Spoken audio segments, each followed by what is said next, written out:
मित्रों, जय श्री सीताराम।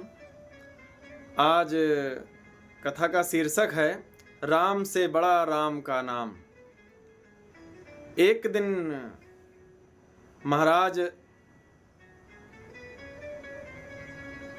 सुकांत जी महाराज जा रहे थे ऋषियों के पास सत्संग के लिए।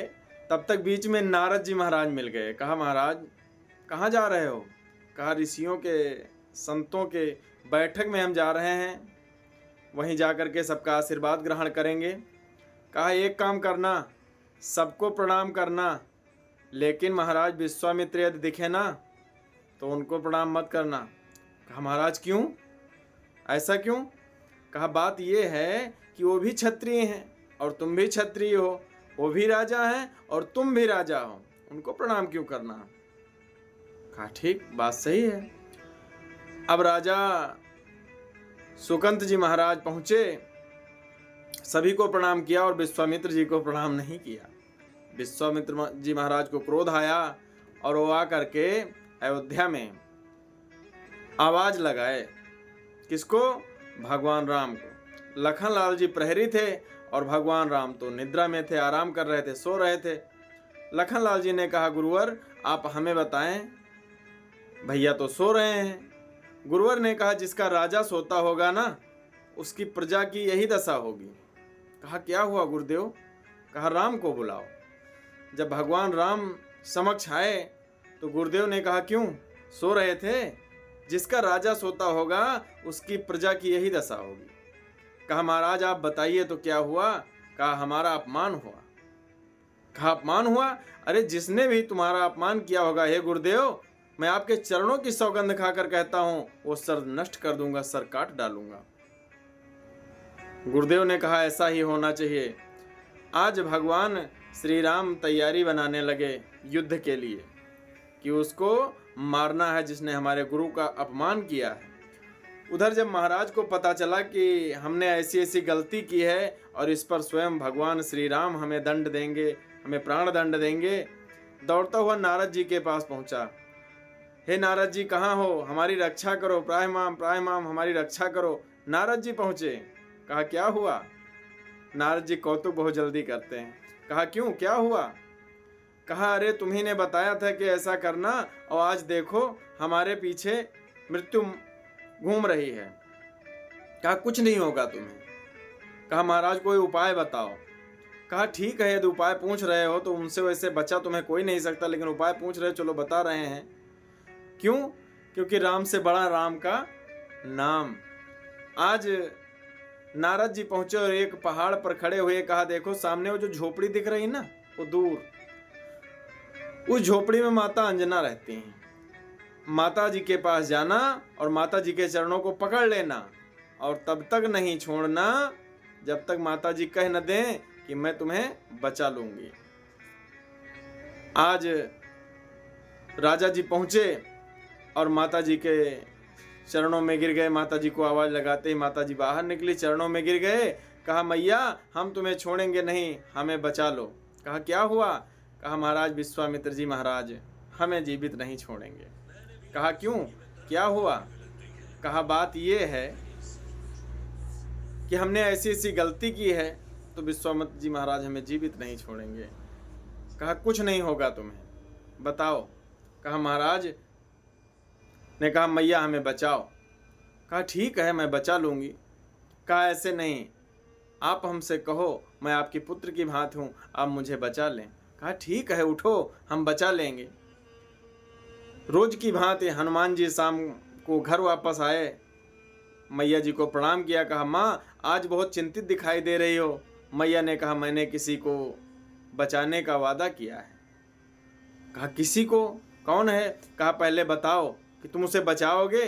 कहा, मैया मैं बचाऊंगा। कहा, लेकिन विश्वामित्र जी मृत्युदंड उसे अवश्य देंगे। कहा, मैया मैं उन चरणों की सौगंध खाकर कहता हूं, उन भगवान राम के श्री चरणों की सौगंध खाकर कहता हूं कि हे मां, जिसको आपने वचन दिया मैं उसे अवश्य बचाऊंगा।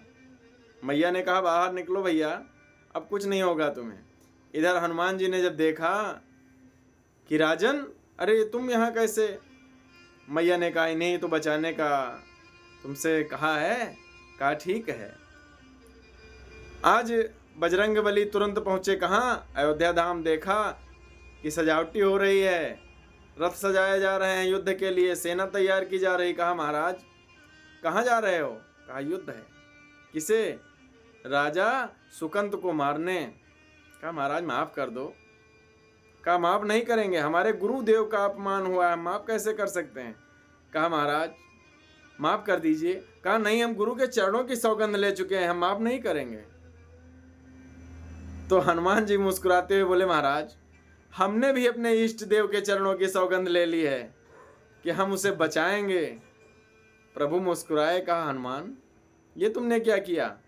कहा महाराज अब सौगंध तो चरणों के लिए ही, वो भी अपने इष्ट देव यानी भगवान श्री राम। अब हनुमान जी वापस पहुंचे और अपने पीछे बिठाया महाराज सुकंत को। कहा हमारे साथ में भगवान के नाम का स्मरण करो। भगवान के नाम का स्मरण करने लगा, राम श्री राम जय जय राम। लेकिन उसको डर सताया था। हनुमान जी ने कहा डर ना सताए, नाम का स्मरण करते रहो। तब तक भगवान की सेना पहुंची और देखा भगवान ने कि हनुमान तो नाम जप कर रहा है। बाण चलाया भगवान ने, बाण गया और वापस आ गया। लखनलाल जी ने सोचा कि प्रभु बाण नहीं चला रहे हैं सही से। लखनलाल जी ने ज्यों ही बाण चलाया और हनुमान जी के हृदय पर जाकर के लगा, तो बाण लगा हनुमान जी के हृदय पे और मूर्छित हो गए भगवान श्री राम। लखनलाल जी दौड़े, कहा क्या हुआ, क्या हुआ भैया को, क्या हुआ? हनुमान जी दौड़ करके आए, प्रभु को क्या हुआ, प्रभु को क्या हुआ? अब जब प्रभु की आंख खुली तो हनुमान जी प्रभु के आगे बैठे, रो रहे हैं, प्रभु आपको क्या हुआ? लखनलाल जी ने सोचा कि हो सकता है हनुमान ने कोई प्रहार किया हो, लेकिन ऐसा कुछ नहीं था। हनुमान जी के हृदय में प्रभु जी का निवास है। यदि हनुमान जी को चोट पहुंची तो प्रभु को पहले चोट पहुंची। क्यों? क्योंकि राम से बड़ा राम का नाम और राम से बड़ा राम का दास। जय श्री राम। इस प्रकार क्या हुआ, हनुमान जी आगे बैठे और भगवान को होश आया तो भगवान हनुमान के सर पर हाथ फेरने लगे और आंख बंद कर लिए कि है हनुमान। इतने में क्या हुआ, तुरंत हनुमान जी ने सोचा कि मौका तो अच्छा है, राजा सुकंत को आगे कर दिया। भगवान श्री राम आंखें मूंदे बैठे हुए थे और हाथ फेर रहे थे। तुरंत हाथ पड़ गया राजा सुकंत के सर पे। हनुमान जी ने हाथ जोड़कर कहा, प्रभु अब आप चाहे इसे मार दें और चाहे जीवन दान दे दें, ये आपके हाथ में।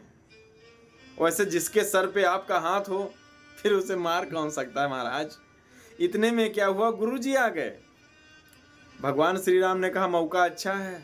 हनुमान जी ने कहा भैया मौका अच्छा है, जा करके गुरु जी के चरणों में गिरो, गुरु जी माफ कर सकते हैं।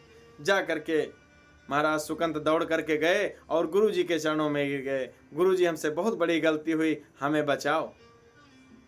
गुरु जी ने कहा हे राम, राजा सुकंत को माफ कर दो, क्योंकि ये तुम्हारा नाम जप रहा था और तुम्हारे नाम को जपने वालों को कभी मृत्यु दंड नहीं मिल सकता, तो इसलिए हे राम इसे माफ कर दो। भगवान मुस्कुराए, हनुमान जी की तरफ देखे, कहा ये सब हनुमान की लीला है। क्यों? राम से बड़ा राम का नाम। बोले भक्तों जय श्री राम, जय श्री सीताराम।